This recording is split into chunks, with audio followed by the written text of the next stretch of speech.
mình nên thập làផលឬរបស់ដែលយើងលក់នឹងអត់ល្អទេតែមកពីធម្មពលរបស់យើងមកពីធម្មពលការលក់របស់យើងនឹងវាកំពុងតែបិទដោយសារអីបិទដោយសារអារម្មណ៍ទី1ខ្លាចមានអ្នកទិញទី2យើងឆែកលុយឆែក order ញឹកមែនតើថ្ងៃនេះបានបាន order ថ្ងៃនេះបានលុយប្រហែលថ្ងៃនេះបានចំណេញប្រហែលថ្ងៃនេះរួចខ្លួនអត់បើអ្នក boot page វិញតើថ្ងៃនេះ boot page អត់ប៉ុណ្ណេះរួចថ្លៃ boot អត់ថ្ងៃនេះ boot page មួយថ្ងៃ$20មានភ្ញៀវកំងអត់អ្នកណាដែល boot page មានអារម្មណ៍បែបហ្នឹង boot អត់ដែរបានជោគជ័យគឺ boot ឲ្យ fail មក boot ឲ្យស៊ីថ្លៃ boot ឲ្យវីដេអូអត់ដើរ boot ឲ្យភ្ញៀវឆាតមកអត់ទិញបិទការលក់អត់បានដោយសារអីភ័យខ្លាចអស់លុយភ័យខ្លាចតែ order ថ្ងៃហ្នឹងអត់រួចខ្លួនហើយខាតហើយក៏ជួបតែរឿងបែបហ្នឹងជួបតែរឿងការខាតអាហ្នឹងគេហៅថាធម្មពលនៃការលក់បិទហ្នឹងយើងបិទដល់ដឹងខ្លួនអូតូហ្មងទី1ខ្លាចគេអត់ទិញហើយឆាតខ្លាចគេអត់ទិញភ័យខ្លាចតែគេអត់ទិញឆែក order ញឹកចាផលហើយចាំអត់មើលខ្លាចអតិថិជនបដិសេធមានអារម្មណ៍ថាមានសម្ពាធអារម្មណ៍ទាំងនេះអតិថិជនទទួលដឹងយ៉ាងពិតប្រាកដសម្រាប់អ្នកលក់ដូចយើងចឹងឧបមាថាខ្ញុំចឹងខ្ញុំឆាតទៅទិញរបស់អ្នកហ្នឹងឆាតទៅយើងដឹងហ្មងថាគេចង់លក់ខ្លាំងដល់ទៅពេលមនុស្សយើងដល់ទៅពេលមានអារម្មណ៍ថាអូម្នាក់ហ្នឹងចង់លក់ខ្លាំងឬចង់បានលុយយើងខ្លាំងអត់ទិញគិតសិនដូចមានអារម្មណ៍ថាគេជាកញ្ចក់ឆ្លុះឲ្យយើងដឹងហ្មងទទួលដឹងដល់អារម្មណ៍ហ្មងថាអ្នកលក់នេះគេចង់លក់ខ្លាំងគឺនិយាយចេញមកគឺចង់លក់ហ្មងអាហ្នឹងគឺជាភាពខ្វះខាតតែភាពខ្វះខាតនឹងកើតឡើងគឺធម្មពលនឹងវាកំពុងតែបិទការលក់របស់យើងឲ្យយើងលក់ដាច់ទេអត់ឲ្យយើងលក់ដាច់ទេចំណាំមើលនៅពេលដែលយើងបុកភេកបុកអីលក់អីក៏ដោយរាល់ការលក់ទាំងអស់គ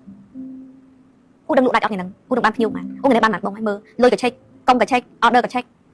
ខ្លាចគ្រប់បែបយ៉ាងអត់គ្រប់យ៉ាងចាំតែអត់ហ្មងស្រាច់រួចអត់ម្នាក់បុកភេកវិញបុក fail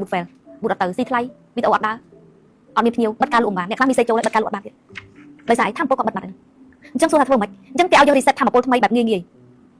សម្រាប់អ្នកលក់គ្រប់ផលិតផលទាំងអស់គ្រប់អីវ៉ាន់គ្រប់ការរបស់ញ៉ាំរបស់អីស្អីក៏ដោយជប់គិតរឿង order លក់ដឹងតែលក់ boot page អ្នកទាំងអស់គ្នាត្រូវចាំថាបើសិនជាយើងជួលហាងគេមួយខែ1000ឬ500ឬ300សួរថាយើងដាក់ចិត្តថាយើងទៅជួលហាងនៅក្នុងផ្សារលក់ឬតូបឬក៏ហាងណាមួយដល់ខែត្រូវចំណាយអត់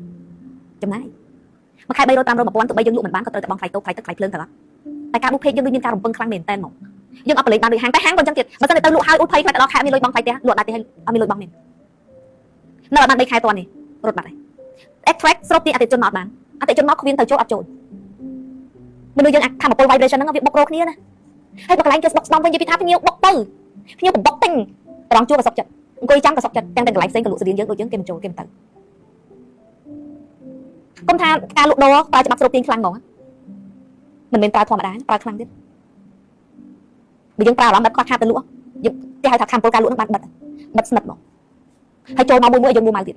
អញ្ចឹងបើសិនមកថាយើងបុកភេកដូចតែយើងគិតថាយើងដូចយើងជួលតូបជួលហាងអញ្ចឹងអ្នកខ្លះគេត្រៀមលុយខាត់3ខែត្រូវអត់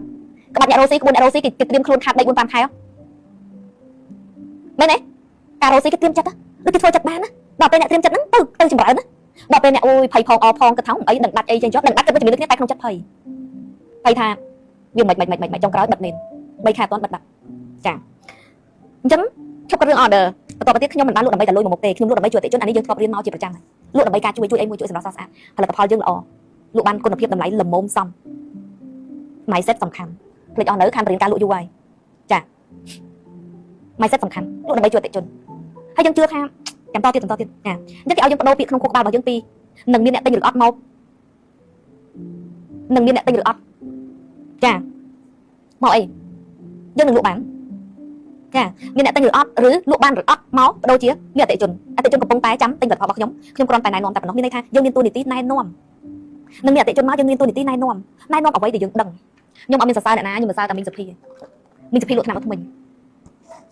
កាត់ទៅ30000ប្រអប់ជាងលក់តែរយៈពេល1ខែជាងដូចជាអស់ជាងពាក់កណ្ដាលដំបូងឡើយបងប្អូននឹងគាត់ boot page លក់ចា boot page លក់បងប្អូនស្ដាប់ខ្ញុំបន្តិចបងប្អូននឹង click lock គាត់តប page វិញឡើងប្តីគាត់ពូខ្ញុំប្តីគាត់ពូខ្ញុំបង្កើតពេលគាត់តបចឹងគាត់ទៅបន្ទប់ទឹកទៅអីចឹងគាត់ចង់នៅចិត្តគេព្រោះពេលខ្លះប្តីតដូចគាត់ពូជួយឆ្លងឆ្លើយហើយពូតែងតែលក់ថាចេះតប page តបវិញដឹងគេទិញអត់ផងណែតែមិញគាត់ friendly ហ្មងគាត់ថាគាត់ខ្វល់ភ្ញៀវនឹងទិញគាត់ខ្វល់គាត់នឹងតែតបអត្ថប្រយោជន៍គាត់ណែនាំទាំងមិនដឹងថាគេទិញឬមិនទិញផងគាត់ណែនាំឡើងក្បោះក្បាយអธิบายឡើងពី A ដល់ Z ដល់ក្តីសមបំណងរីករាយដោយមិនទាំងខ្វល់ថាតើខ្ញុំនឹងបិទការលក់បានឬអត់មនុស្សបើសិនជារវល់តែនិយាយតែក្នុងខួរក្បាលចង់តែបិទការលក់អ្នកនឹងលក់តឹងមកគាត់ទៅជាអត់ខ្វល់នៃការលក់គាត់ទៅជាស្អាតណាស់បងធំជាអរគុណហ្មងគាត់គ្រាន់តែធ្វើជាអ្នកណែនា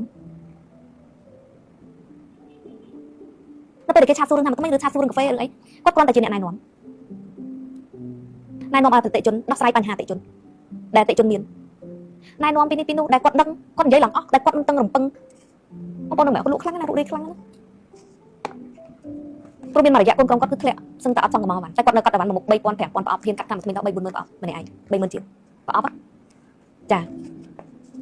ាឥឡូវនេះភ្ញៀវជាប់ ឆាតទិញអ្នកម៉ូចាស់ជាប់នៅនឹងលក់រាយក៏ដាច់កូនក្រុមក៏ចាប់ផ្ដើមឡើងតែគាត់ដំបងឡើយគាត់មិនរំពឹងអីដល់ថ្នាក់ហ្នឹងទេរាល់ថ្ងៃនេះគាត់តែបុគ្គលិក 3-4 នាក់ជួយតបពេកតំណាងណាមានបុគ្គលិក 3-4 នាក់ 4 នាក់ 5 នាក់លក់រាយនឹងបត់តំណាងស្មើដៃសឹងតែលក់រាយខ្លាំងជាងលក់តំណាងទៀតរាល់ថ្ងៃដោយសារអីគេអត់បានចង់តែនឹងយកអូយប៊ូតពេកអញត្រូវតែយកអតិជនអញត្រូវតែបានអតិជនអញត្រូវតែមានអ្នកទិញអីអត់ទេអញត្រូវតែបំបុកលក់ឲ្យបានណូហើយរត់តែយក9នេះរត់តែចង់ខ្លាំងប៉ុណ្ណារត់តែថយប៉ុណ្ណាចាអញ្ចឹងយល់ពីអត្ថន័យនៃការបែបអតិជនទិញផលិតផលខ្ញុំកំពុងចាំទិញហើយខ្ញុំគ្រាន់តែណែនាំតែប៉ុណ្ណោះខ្ញុំគ្រាន់តែណែនាំពីអត្ថប្រយោជន៍អធិប្បាយដោយចិត្តពិតមនុស្សយើងគេប្រើ real feeling អារម្មណ៍ពិតមិនមែនអារម្មណ៍คล้ายបែបចង់ឃើញតែលុយគេក្នុងហោប៉ៅគេនិយាយរឿងកាហ្វេលក់ដាច់